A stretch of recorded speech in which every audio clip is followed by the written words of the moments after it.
Hi, everybody, and welcome to this week's Writers Chat. And this is a place where we all like to gather together as writers to talk about writing for writers and by writers. So we're really glad to see you here, either in the chat or if you're watching the replay. Thank you for taking the time to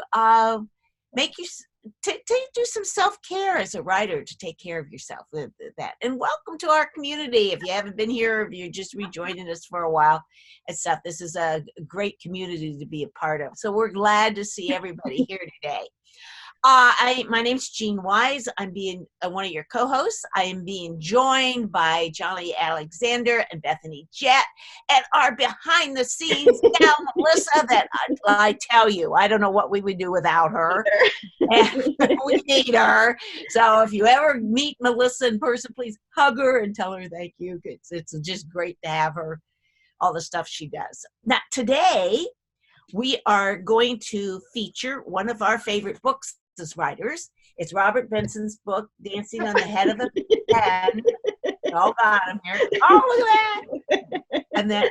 And if you haven't read the book, we hope that you become kind of familiar with it in our discussion. And I think we're going to try to highlight a few things and then just kind of invite people back on for some of their reflections if they've read the book or what they might have thought of they learned. Does that sound good?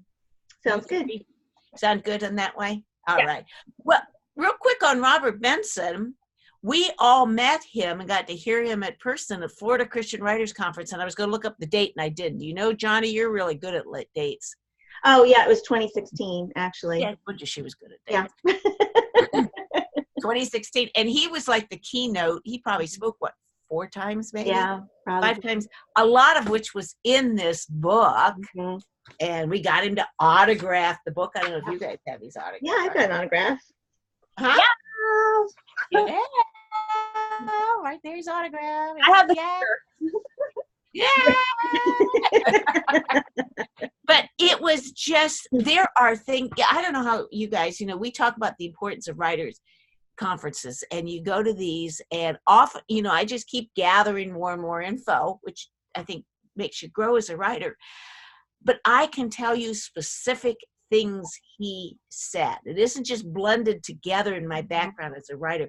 Very specific things that when I write or for whatever I do in this field, often I'll say, well, Robert Benson said. It is just, it just impacted me. Is that how he did, Bethany and Johnny? Yes, absolutely. Absolutely.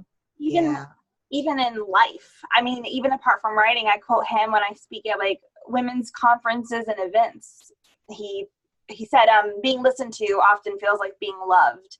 And I thought, that is it in a nutshell, isn't it? Yeah, it really is. And there's a practice of a lot of us, you'll know, if you don't know this, is kind of an etiquette after writers conferences. A lot of times is to write thank you notes. And I wrote him a handwritten thank you note. I got a handwritten note back from him. Wow. Yeah, it was about a year after the conference, but I was just like, oh my gosh, so that was really cool. So, and his address is in the back of the book. I mean, he's right. Yeah, he does. Yeah, his physical address, not a post office box even. Yeah. He is happy for people to write him, and has the address of it. And he will even write back. Well, he did. Wow. So anyway, he is a really neat, I don't call him a fellow author, but he is just, like I said, we're excited to feature him today. And it's a neat book. And can you tell how much I have it marked? I did that too. Yeah, there's all kinds of all sorts of things there. Flags. So I'm going to read you a couple of things from the very beginning, the first chapter, and then we're going to kind of jump around a little bit and highlight some things on this. And then I think this kind of sets the thing in it. It's if anybody's following along, I'm going to start on page 8. He says, most of the time writing a book closely resembles digging a ditch more than participating in some transcendent creative experience. A pen and a keyboard and paper and ink are nothing more or less than the tools of a writer. and they are to be regarded that way. A construction worker regards a well-worn set of boots and a well-loved shovel. You can see the images he writes with. He uses images all the way through here, which I think is one of a key lesson that he doesn't even talk about, but it's in his writing. You can see that. The tools simply remind the worker to get up each day and go back to work, no matter how much or little progress was made the day before. I became better at the craft of writing sentences on the day I finally understood I was engaged in a construction project as much as an artistic pursuit. Writing a book is nowhere near as easy as it looks. What do you think about that one? And heavens knows, not as easy as some claim. Writing a book is seldom easy, even for those who have written some of them. Amen. Yeah, right on. Right on that. On page 12, he goes on and says, but knowing how to begin to write is often can be the hardest part, whether one is talking about a day's work or a week's worth, or just a sentence or a paragraph, a story, a chapter, a first book or a sequel. The only thing that might be harder than beginning is continuing to write. I just think that's it. Yeah, on that realistic on that. And then I'm going to jump one more thing to read, and then I'll ask my colleagues here for anything that they want to comment on that. On page 34. At the beginning of a new book, I find it easier to write if I don't think about the fact that I'm attempting to write a book. I'm starting a new book proposal. I just started in the chapter summaries this morning, and I thought, okay, I'm not thinking about writing a book. I'm not thinking about writing a book. All these chapters out of me. Who in the world needs another book, he writes? There are thousands of good ones already out there, and some of the best ones have not been read by very many people at all. A day spent reading Annie Dillard or Graham Greene or John le Carre or Thomas Merton or Doris Grunbaugh or Frederick Bucher can convince anyone who wants to write that the good stuff has already been written. And this is by a guy who writes well, saying this. Wow. And in fact, so marvelously written that anything else by anyone else, including me, borders on being audacious as best and pretentious the rest of the time. Last week, while reading Buchner, I realized if I really wanted to make a contribution to the literary world, I should probably do his laundry and mow his grass so he would have more time to write. It's quirky humor all the way through it. It's like I said, it's delightful, and he almost comes alongside of us as a writer, I think, and makes us feel a part of it on that. And then the last thing, I'm not going to read all this, but anyway, that whole idea about you do not have to write a book today. You just go to your room, close the door, start your engine, and move your fingers until the work takes over. Yeah. That's a quote on page 39. So any response to that? That's just right at the beginning. Any response on that? I absolutely agree. And that's been my experience, especially of late with working on my deadline. You know, you get overwhelmed thinking about all that has to be accomplished before you turn that final manuscript in. But if you just got yourself into the mode every day, sitting down and just starting where you left off, it just takes over. And that's what's gotten me through. And it is work. And we got to think about this. Yeah. It is work, sort of work on that. Johnny, Bethany, comments? Go ahead. I have comments in other sections, though. Okay. Yeah, I do too. So, but yeah, I appreciate the what you chose to read, because I think it's really important to understand it's not this glamorous life. It is making yourself sit down at a desk and doing the work, whether you feel like it. Yesterday I didn't feel like it and I didn't write anything. Well, now I'm like another whole day behind, you know, and it's like but I did other things. But you know, the work has to be done. It just has to be done, and it is work. Sometimes it's play, but a lot of times it's just work. It's construction plus art. So it's kind of this thing together. I like how he has his list of people that he respects so much, like for their craft. And like, even when you're published, it's this whole new world of, now you're in a really big pond. And so to even stay with that mentality of the authors that are for him at this level is a humility, I think, that we have to remember for ourselves too. Like, who are we? Who do we respect so much as writers? Yeah. And like Mary said in the chat, it's easy to procrastinate. Oh, yeah. It's just you and the computer, nobody looking over your shoulders and stuff like that. So I don't know who wants to go next, Johnny or Bethany? I will, because I know what Bethany's going to say, and she's going to be a lot of fun, and mine's probably not going to be as much fun. I did not be curious. Now you got to be curious. Okay, go for it. Yeah, well, yeah, I'll set her up for that. Most of you know, and this for the replay, Bethany's my daughter, and we haven't had a chance to talk much, excuse me, the last couple weeks. And so last night we talked for exactly 2.5 hours. You hung up on me.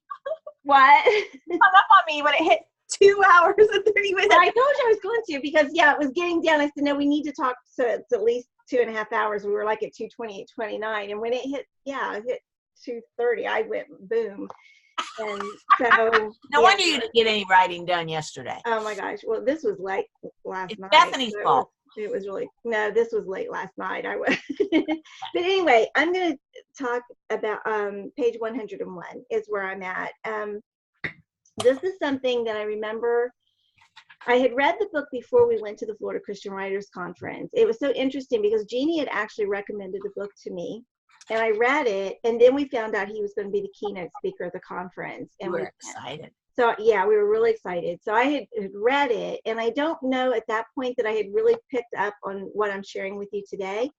But at the conference, he talked about it, and it really was one of those things that just stuck with me. And the interesting thing is, when I read it again yesterday, I had a specific number of books in mind as we're talking about this, and he doesn't give a specific number in the book at all, but I think he said it, he must have said in the conference, or boy, I just kind of made it up.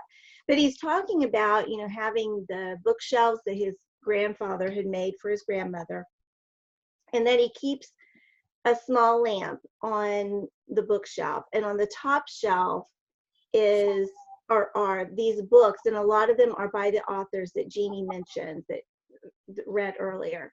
So he said at the conference that he might have other books by these same authors that are in the bookshelves, but these are the main books that he likes to go to day after day after day, or just reads over and over and over again. So I'm just going to read a little bit, just a tiny bit of this on page 101. I'm sorry, I said the wrong thing in the chat. Oh, yeah, it's 101. Sorry. For Kindle, do you know what chapter it is? It's for people who are trying to pull it up on Kindle. Oh, it's chapter 8, Under the Influence on Reading to Write. Yeah, we'll try to, as we feature stuff, sorry, let's say chapter. Yeah. Okay. And that one begins with a quote by Sigmund Freud. Everywhere I go, I find a poet who's been there before me. And some of the things he said about poetry I love too, but I've got those flagged, but that's not what I'm talking about right now. Okay. I still keep a small lamp lit in the central hallway of the little house where I live. It sits on the top of the shelves my grandfather built, shelves that are crammed 3 deep with books. But the light of the lamp illuminates a single row of books held in place between 2 triangular marble bookends. The row contains a selection of my favorite books by my favorite writers, some of which are from my father's collection. The lamp stays lit all day and all night. And I just think wow, right? That light is always, always on. My grandparents and my father introduced me to some of the writers. Others I managed to find on my own, but I was clearly drawn to them by the way their work lay down comfortably beside the books I had been reading all my life. The other evening, I noticed the way the light of the lamp fell on them, and then I realized the way the light from those writers had fallen on me.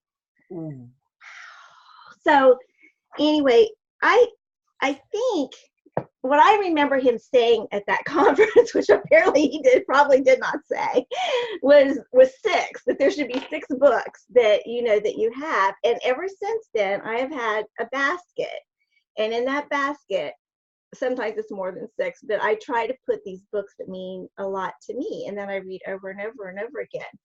So that is what I'm going to encourage you all to do. I need to write a blog post on this, actually. Is to either on a shelf with a lamp that you never turn off, or maybe in a basket, to just put those books that you go to again and again and again. And a lot of his, he talks, I think on the very next page, that some of them are books on writing, some of them are books or autobiography, or not, autobiographies or biographies of writers.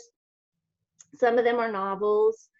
So he's got kind of a different collection, but they are books that he tends to go to again and again and again. So anyway, that's what I wanted to share most from the book, and that's my challenge for everybody is to, and I'd love to see, like in the Writers Chat Facebook group, what are some of the books that you would put in, like in 6? Let's just stick with 6, even if I made that up and he did not say it at the conference.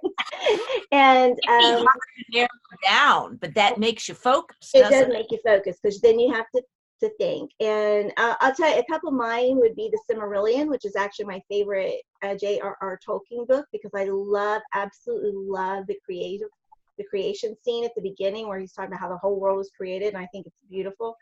And a book called Sand County Almanac by Aldo Leopold, which is really old, and there's a couple others in there too. So anyway, this book is definitely in that basket, is in my basket.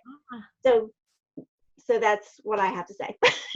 I like it, Johnny, that you kind of gave us permission then to maybe take a book out and put a new book in. Exactly. Yeah. It doesn't have, not, some of them will probably be permanent, some of them will be more fluid, maybe some return, Well, and part of my problem is the basket's only like this big, so it has to be a small book, because like my favorite book, probably one of my favorite novels ever, sometimes I don't list it as my favorite novel, but often I do, is Les Miserables. Well, you know how big that book is.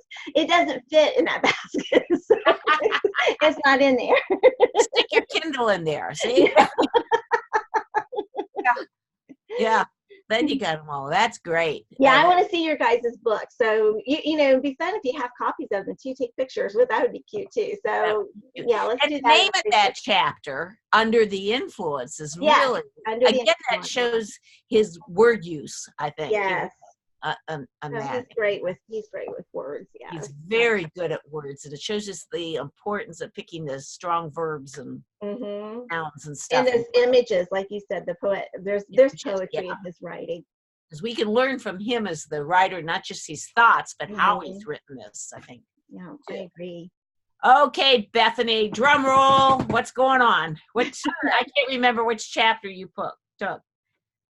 I just gotta say, this book changed my life. Robert Benson. Because I had ghostwriter's block working with Lacey's book, and you can't miss deadlines because they have to rewrite, they have to fix. So it was so difficult, my first experience. And I was stuck. And it wasn't even my story. I was just having to write her story. And finally, it was after Florida conference a few months later, and I picked it up and I started reading it, read the whole thing, and it was like the words just poured out. I mean, it was like unlocked. So you need this book.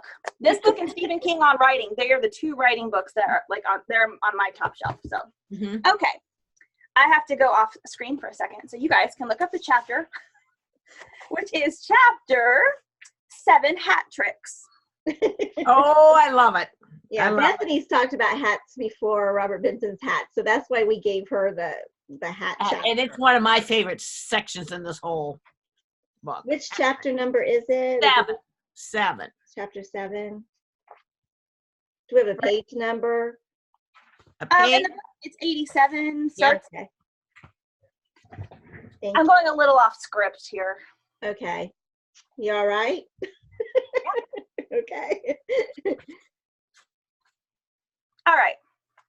I should have known.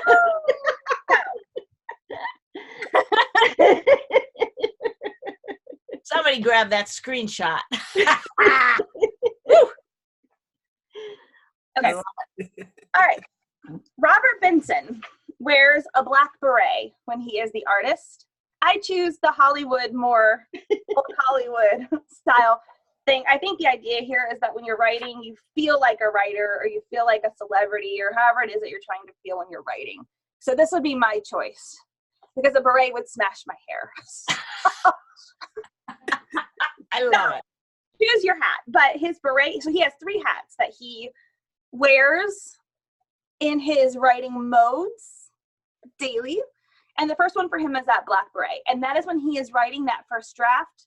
It is no editing, kind of like Nano, but he talked about, and I think in the book as well, how he wants to be at the coffee shop with a black beret because it's the whole artisty thing. And I don't think there's anything wrong with that, like getting yourself in the mindset for having to write.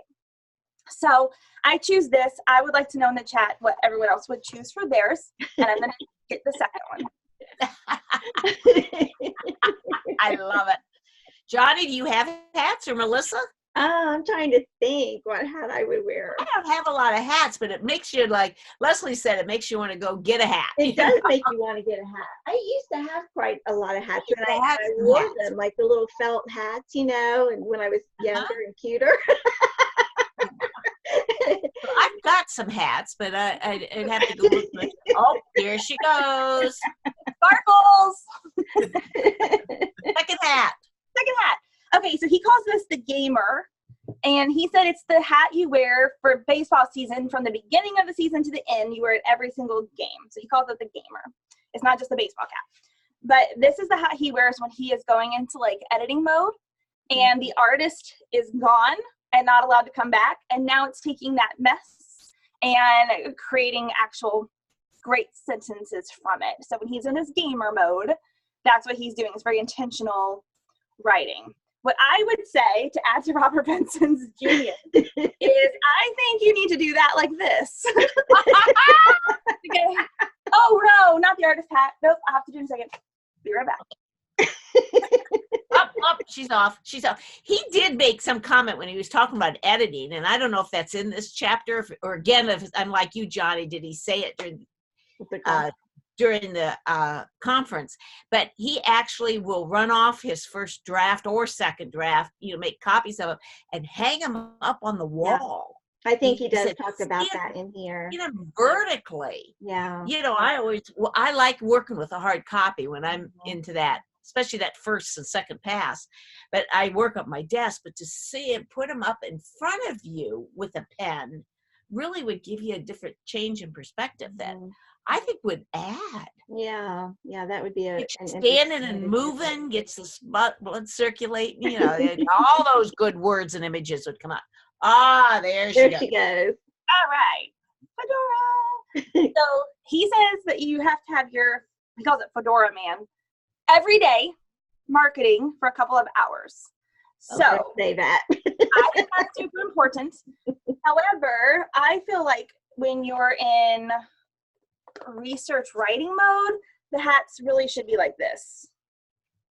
This is the Bethany version. Writing with a marketing, separate it to know what's going on. But then I think when you're going into that structure and you're doing that writing part, pulling that marketing into your book. And I have a story about that, which I just told Mom last night, but I can share that later. But it actually works to do. I think you should go ahead and share it now. Let me take the hats off real quick. Let me get. I know this reminds me of Michelle too. She always has her blonde hair coming out of her hat like this. Da, da, da. Okay. I can't wait to see it. Okay, there she is. Okay, tell us the story. Okay, so I was the ghostwriter on a book that's releasing in 2021. But when they contracted the book, it was going to be for 2020, a black and white book, and because it has pictures in it, and it was just going to be part of their fall release. But when I wrote the book, it was just coming off the back of writing They Call Me Mom, which restructured how Michelle and I are writing every book from now on, really putting a lot of resource and marketing into the book itself in a way for readers that they don't think it's marketing, but it was. So I did the same thing with this book, very intentionally thinking about how every section could be marketed on the outside. Turn the book in. Well, I got an email or a phone call from the editor, and she said, I showed this to the marketing team, and they were so excited about it that we're pushing the book back to 2021, but it's going to be at the top of our release list. We're going to do it in all color. And then they paid money to bring a photographer out to do color photos. And I know it was because the way the book was written, especially because she said the marketing team got excited, was because I was I was double hatting it. Can you give an example without giving too much of the book away, or think of a different example? Okay. So like the nonfiction element or theme that I talk about all the time, I looked for how that was being used in movies or film or holidays, and started structuring those things into the chapters. And then as part of the marketing plan afterwards, a lot of content can come from fans of those movies, those shows, or on those holidays and things like that. A lot of takeaways and things like that. Okay. So you may have used an example of Star Wars or something, just making that. And then you use that as like an illustration within your nonfiction? Yes. Okay. And then in your marketing plan, but see, that's strong marketing, but it's also goes back almost to these images or how they connect with the reader. Well, and the readers, I think, are going to love it because they'll be able to see, like, they're not going to like every show, but really thinking about like different genres, different generations, really my target audience, but the interest levels where the research comes in. And I was really proud of it. But then but actions speak louder than words, right? So not only did they love it, which I appreciated, but for a publisher to spend more money on a book, that was very telling. And I thought, this is how I will be writing from now on. So I love Robert Benson, but the Bethany method is going to be the gamer with the fedora. Congratulations, by the way. We just got to say bravo and congratulations on that. That is super. You used films and movies. Do you have any other, what else did you use? Just curious. History. Oh, history? Mm-hmm. I'm thinking about people who really like historical kinds of things and how to pull those references and stories in. Really trying to capture as many different interests as possible while still staying true to the book's topic. Mm-hmm. And I'm sorry that I can't be more specific. That's good. Yeah, but I'm not trying to say it on purpose. It's a great idea. I think we maybe need to do a writer's chat just on that. Oh, the process. Yeah, the process. It's a process. Melissa, take notes. Take notes on that one. Help us remember that. Any kind of, Mary Ruth said, any kind of cultural references to add meat to your writing. This is using cultural. She's asked that as a question. Cultural references. Yes, but not dating yourself too. Like, you have to be careful. And I see I'm going off topic. I see young adult or children's writers try to use like slangy terms in their writing, but sometimes that dates the book, and then the book isn't relevant in 3 years or even next year. So it's paying attention to what the classic tones are, and if you're going to be using like a cultural reference that will go like YOLO, like making fun of yourself in a self-deprecating way as you say it, so that way it's not like trying to be the norm. So there's a balance. Right. Kind of like Jane Austen meets 2020, a movie similar out to that or something like that. Sanditon, there's a series out called Sanditon based on her last unpublished novel, and it's definitely, I've only watched 2 or 3 of the episodes, and it's enjoyable, and yet I just keep feeling like it's not true to the spirit of Jane Austen, so it's a little bit disappointing that way. Oh, really? Okay, I hadn't seen that yet. Yeah. Okay, Melissa, did you have something you wanted to share too, and then we'll go to Jeannie? Oh, yeah. I have to go back and look. There were several things that really stood out to me, and it occurred to me that since I'd finished the book last month, I'd forgotten a lot of the stuff that I wanted to talk about. So I know I'm missing on a lot of things that really hit me, and it just skimming back through. It's a book to reread. Yeah, and those are the best kind, ones that you just go back to again and again, and you pull something new from it. I loved when he really talked about just wandering about and finding that inspiration that leads you to write. And I liked the quote he had in here that Wandering around alone in the absence of other voices helps me find what I have to say, or at least what I have to say today. Tomorrow will be another day. And then he goes on to talk about when it's time to begin a book, when the blank pages are waiting and the fountain pens have been filled, and I recommend you make the barest plans you can, just enough to aim at what you're setting out to do. Because too little direction and you might miss medicine boat. Too much planning and you can talk yourself out of turning onto the little unmarked road that leads to the left, along which way by the moment the whole journey will end up being about.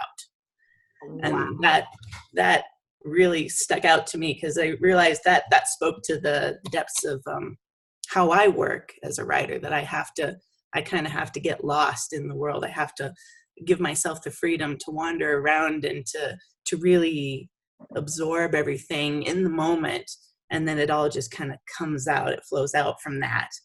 And I love that he says that he doesn't like doing outlines, because I'm a pantser, so I don't like doing outlines. He said that he recommended making notes, and my page is sticking, so it's not letting me get to it. Okay. I find it's better to make a list rather than an outline. A list makes me feel as though I'm writing a book rather than taking a correspondence course. That cracked me up. I love that. And then he later on, just speaking to the discouragement and perseverance as a writer, he quoted Van Gogh. And I am not a Van Gogh person. I love art. Van Gogh was never one of my favorites, but my favorite quote in this whole book was the one he put in by Van Gogh. And it says, "In spite of everything, I shall rise again. I will take up my pencil, which I have forsaken in my great discouragement, and I will go on with my drawing." Like, yeah. Yes, that is it. You just keep persevering no matter what. Absolutely. It is a book of encouragement, isn't it? Mm-hmm. It is. That's what I got away from it. I'll go back. It's like he's sitting next to us. He comes alongside of us and accepts us as writers and says, "Come on this trip with me. This is what it's like for me, and this like it's for you." And Oh, Jeannie, because you said that, I was going to kind of wait till the end, but it fits in with what you just said. Like one of the very last pages, 163, towards the bottom, he says that, I am a writer. We're writers. And he says, that means that you and I will always be traveling along together, even if our writerly journeys look different. No, I am honored to be walking along this road with you, even if our paths never cross. And just, we're all walking this journey together, people. I mean, we all are, and our paths may not cross, but what an honor it is to be part of that. And I love the word writerly. I mean, I love that word, and I love that he says writerly journey. Journey. That's a cool word. Yeah. Yeah. That way. The chapter I was assigned to kind of talk a little bit about, assigned by somebody here. On that is chapter 5, and it starts on page 57 if you're following along, and it's called The Jury Box. And just as a comment on this, if you haven't heard of this concept, and I think we've shared this on Writers Chat in the past, that they always say you should know your writer and who you write for, and I really did this whole process in one class one time where I named my reader, I described her, I just had like 3 pages of information. My reader is Emily, and I just described her, and I had all this information, who she was, how old she was, her interests, the teas she liked, as specific you wanted to, and that was who I would write to. He broadens that and says you should have a jury of 12 altogether. So I want to read a little bit about that and then make a couple comments on that. And I'm going to start, he starts the chapter talking about Mrs. Betts, who is chapter 5, right, Jeannie? You're on chapter 5? On chapter 5, sorry, 57, but I'm actually going to read on page 58. Okay. Mrs. Betts says that when she writes for a jury of 12, which is an entirely new notion for me. She went on to say that some of the same people are always in the jury, and at least one of her parents is always there because she wants to please them. Permanent seats are marked for an old friend or two as well, and she fills the remainder of the seats in the jury with specific people she thinks wants to hear that particular story. a neighbor, a friend, a teacher, another writer, a reader who wrote her a letter, a character from a previous novel who was modeled after somebody she knows. And then she writes the book to them and for them. I think that's a key sentence there. Mhm. Maybe even at them on some days, even if I bear witness from my own my own experience. And then at the bottom of page 59, he says, so when I begin to write a book, I ask myself some questions.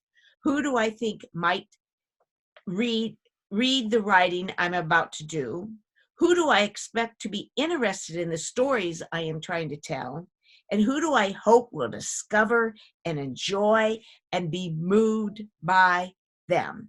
Then the rest of the chapter, he talks about how he selects the jury of 12. And like I said, I think it's an interesting concept that some are always the same, and yet each story is a little different, and there might be someone else in that jury.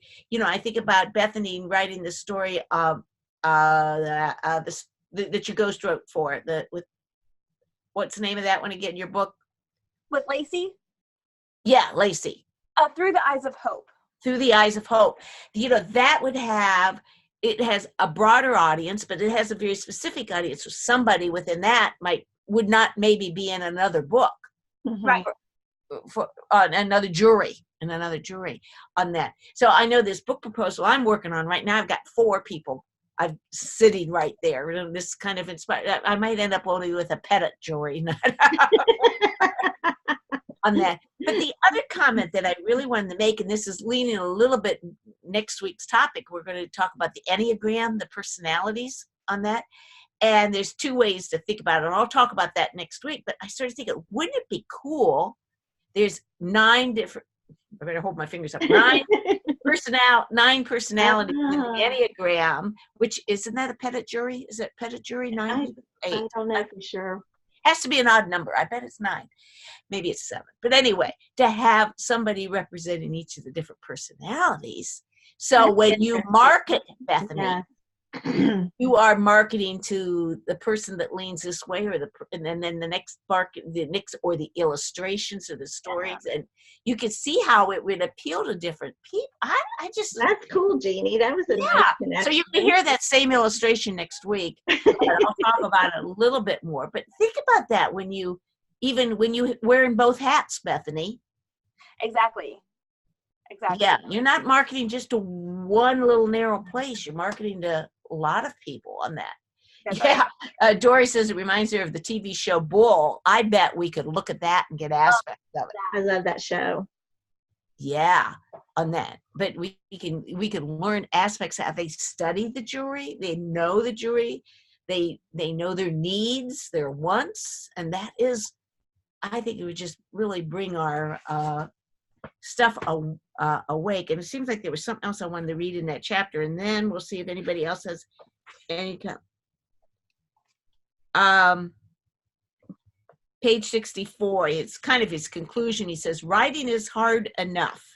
Writing can be doubly hard when one tries to write to some unseen, unknown crowd of folks in Peoria or any other spot on the planet. But I have come to believe that engaging the people who love you the most and the people with whom you cannot be phony makes it possible that the audience will see your work in Peoria or someplace else.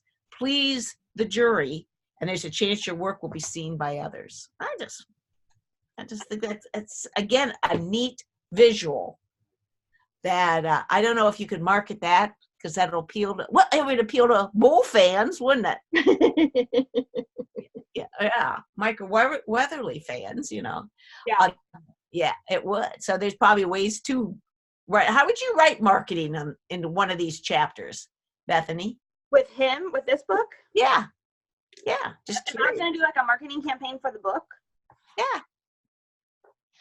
Well, the bookshelf thing would be something I would do, and I would probably have somebody sketch out, like in the bullet journals, people make those sketches where they draw out the books, mm-hmm. and then they write them on there. So I would have like a template for someone to print out to be able to bullet journal or to sketch for that. So I would pull in some of the creative stuff for like your top 6 thing. And then with the jury, that could be an entire, because you're writing to writer. So I would do that about like understanding target audience, and then secondary audience and tertiary audiences. I mean, he's doing such a good job with it because when he speaks, he's speaking from the book too. And that was another, like, it's not social media, but it's still like marketing platform, being able to like to share the experiences and things. I'd probably just go chapter by chapter and pull out like a couple of different things, like make some worksheets or checklists for it. Like the hat thing, like I totally marketing the hats, maybe hat pins or something, or little signs you put on your computer to do. I have great. One last thing that I loved so much in this book. Yeah. What's that? Okay, it is for those in Kindle. It's chapter 12, and it's page 159 in the book. And it's where he says that I think he said this at the conference because it's not written this way, but he said, I know I am done with the work when I hate the sight of it. And that is the most true and honest statement, I think, in the whole world. Definitely on a personal level, like I never felt that way with my first book, and it's the book I wish I could rewrite, like, because I feel like I've grown as a writer and I wish I could go back and redo it. With the other ones right now, I'm still on the I love them phase afterwards, but there was a big period where I hated both of them for a very long time.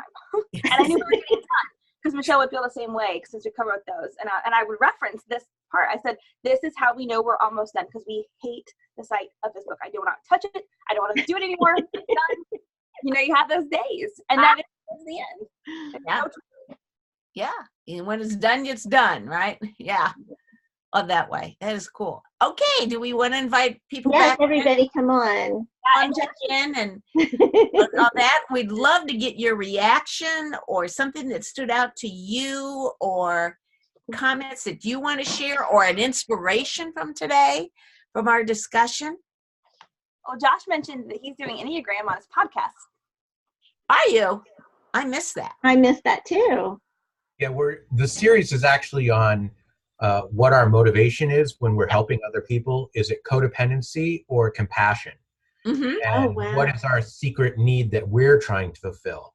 So it'll be a 5-part series, and episodes 2 and 3, we're going to walk through each of the Enneagram types and their needs. And episode 2, which we'll post next week, is us revealing our own stuff. So it was a little bit more revealing after we recorded it than I expected. And what is the name of your podcast, Josh? It's called the Brookwood Church Ministries Podcast. Okay. Brookwood? Mm-hmm. One word. Okay. Church Ministries Podcast. So we have one podcast that's like the Sunday messages, and the Ministries Podcast is different pastors doing various series on topics they find interesting. That's neat. Well, I'll just add something real quick, and then I talked to Melissa. I'm going to send her a lot of the links I'm going to use next week so she can put them in the chat. But I'm thinking about, and I'm probably not going to get it done because there's a funeral in our church this week, so I'm not going to get it done to the end of the week. I think I may post some of the links as early as Friday on our Writers Chat members page. If you'd want to take, there's several different there's multiple different tests to take, but I'll try to narrow it down and do a couple of links if you wanted to take the at least sample of an Enneagram test, and we'll talk about that a little bit more. But there's not a lot, as Josh, as you know, there's not a lot you can do in the time period we have. But so I'm going to try to just give a flavor of it and how it might apply to ourselves as writers. So there's our spiel for next week on that, but we'll try to get you some resources. So I may post several things on the page either then or right afterwards too on that way. There, thank you for the link, Josh. I see it in the chat. That is great. Anybody have anything they want to add or respond to about today? This is your chance. I do. There was something I really loved. It just kind of hit me where I am. Is on page 37 actually. He talks about this guy who told him the process that he had to do the work. He said, remember, you don't have to write the book today. There's not enough time to write a book today. You do have to go to work today. Get into the room and close the door. Then before you do or think anything else, turn on the machine you used to do the work. Boot up the computer, scroll until you're to the place where you stopped. Turn the page. or take the cap off the pen, then repeat some of what you did the day before.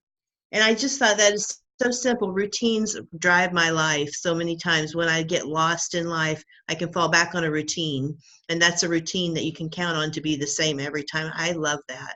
Yeah. Mm-hmm. Mm-hmm. It's just that get started stuff on that. Well, Hey, and John, he's very disciplined too. I mean, like yeah. writing only 600 words a day, even if it means stopping in the middle of a sentence. And I would get so caught up in, I'm sure he doesn't like count the words. I mean, he probably knows like if he's written 2 pages or something, that's because he writes in longhand, that's 600 words. But me, because I'm an Enneagram 5 and this is how I do things, I'd be counting. I'd find myself, oh, now where am I? Oh, how many more words? And I'd get so caught up in that I wouldn't be able to write. But you know, again, just that discipline that this is what he's going to do. He's going to write I 600 love words that. a day, and that's how he can And get John, his if work you would done. make a comment what you wrote Rachel in the chat, I think that's would be important. That she wrote she hates the part when she's about 2/3 of the way through the writing project. You start really getting bogged down, and you had a good tip on that. You want to share that? Yeah, I just this kind of happens to me too, and I kind of call it hitting the wall. And actually, depending on the book, I've had it happen like very early on. But one of the best, my way for writing is when I get to that point, like I don't know where to go, and this might happen actually 2 or 3 times in the process of the novel. But in the one I'm writing now, it didn't happen till I was almost at the end. And I just like all of a sudden the writing day after day after day was going so well. I was getting my words in that I need to get in plus more, and it was just fun. I was enjoying the story. And then one day it was like, I don't want to do this. I can't do this. I'm done with this. And so what I did was I actually didn't write on it that day, but the next day I started over, and now I'm doing the revision process, and I'm in that process now. But I know that I'm really settling that foundation, getting that stuff done, ironing out rough spots. And by the time I get to the end, it's not going to be hard for me to write those ending chapters, and it'll be done. And then I'll go through it one more time before I send it to my I think that's a good editor. tip. So sometimes it It's just double means, hats again, isn't it? It's yeah, really- it is. Sometimes when you hit, I listen, I've tried to learn not to get way off on this, but to listen to my body. And I mean, I'm not really into that kind of stuff, but it really is this physical sensation, and it's not just mental. There's physicality to it. It's like I honestly cannot sit down and write this story today. I just cannot. And what does that mean? It's time to start over. And that's my cue. It's my body telling me. I don't know. Stories I mean, had that same effect. yeah. Yeah. And then you got the words down. I mean, you know, when you're rewriting, that's I love the rewriting more than the writing personally. And it just, you know, you've got something to work with and you can go with it.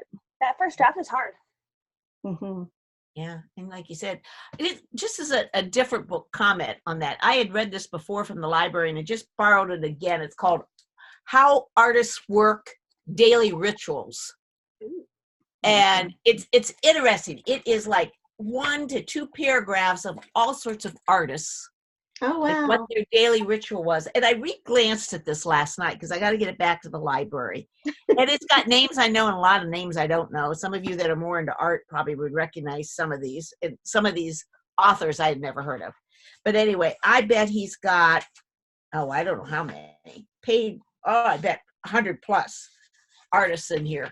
Wow. You know, and like 1 or 2 things. And the thing that got me more than anything was the ones that worked 9 to 12, took a lunch break, 1 to 4, or whatever their hours were. Mm-hmm. It was that consistent, not just, okay, I'm going to write a couple hours this morning, which worked for some people. Yeah. How over and over and over again, they were pretty doggone consistent of both morning and afternoon 9 to 5 job. They treated it. Ernest Hemingway was writing a book, so this wasn't all the time, but when he was in the writing of a book, he wrote 500 words a day every morning, and then he had the rest of the day to do with as he wanted. Yep. And I've also done these master classes. I don't know if you guys get those like ads on Facebook and stuff, but it's like less than $200 for a year, and you can take all these courses about all kinds of things. And I do the ones on writing. and Dan Brown teaches a course, and James Patterson teaches a course, and David Baldacci teaches a course. And the thing all three of these men have in common is that they work long hours on their writing, hours, and not necessarily when they were starting out in the most comfortable offices either. I mean, it was amazing to me, because I feel like if I can write 3 hours, I'm good. They were writing like, long hours every day. He does quote Hemingway in here. Hemingway wrote, "When I'm writing on a book or a story, I write every morning as soon as the first light is possible. There is no one to disturb you, and it's cool or cold, and you can come to your work and warm as you write. You write what you have written, and as always, you stop when you know what's going to happen next, and so you can go from there. You write until you come to a place where you still have your juice and know what will happen next, and you try to live it again and start the next day. You know, I have started at 6 in the morning, and I may go to noon or be through before that. But when you stop, as you are empty, and at the same time empty but never filling, then it's like, I'm skipping something here. But anyway, nothing can hurt you, nothing can happen, nothing can mean anything until the next day when you write again." So you're right. He wrote to a certain point. Yeah. He was that disciplined, and he knew his body, that sensation that he was close to being done or not done. It's something. So anyway, it's just, I thought that kind of followed what we were saying today. Anybody else have any things? We do want to give everybody a chance to talk. We got about 5 more minutes, so this is your opportunity. Okay. There was somebody else, and I don't remember who it is, but it is a name everybody would know if I could remember who it was. But and it seems like he's like a classic, so he's no longer with us.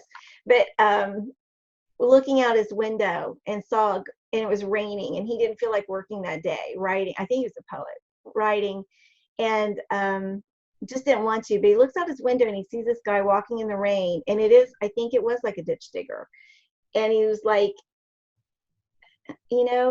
I'm so lucky that that's not what I'm doing. And that guy is going to work no matter what. He has no choice. He has to do that job. And if he has to do that job, I have to do my job, and I can do it. And so it's interesting that he talks about, using that digging ditches kind of as what Jeannie read at the very beginning. And it made me think of that same story with that guy, which I may be totally butchering the story, but I'm pretty sure that's how it is. I wish I could remember who said it. It's great. And like you said, his images. Mm-hmm. So I've really kind of, as we heard this out loud, even though we've read it, I think the challenge is to put those images in to connect with the reader, but wear both hats at the same time. You learned that from Bethany today too. So those are great images in that way. We're getting some good comments in that people have enjoyed this. So yeah. Let's wrap on up, and then we'll go to the after party. How's that? Next week, we're going to talk about Enneagram for writers. There's several different ways, and I'm going to try to approach it.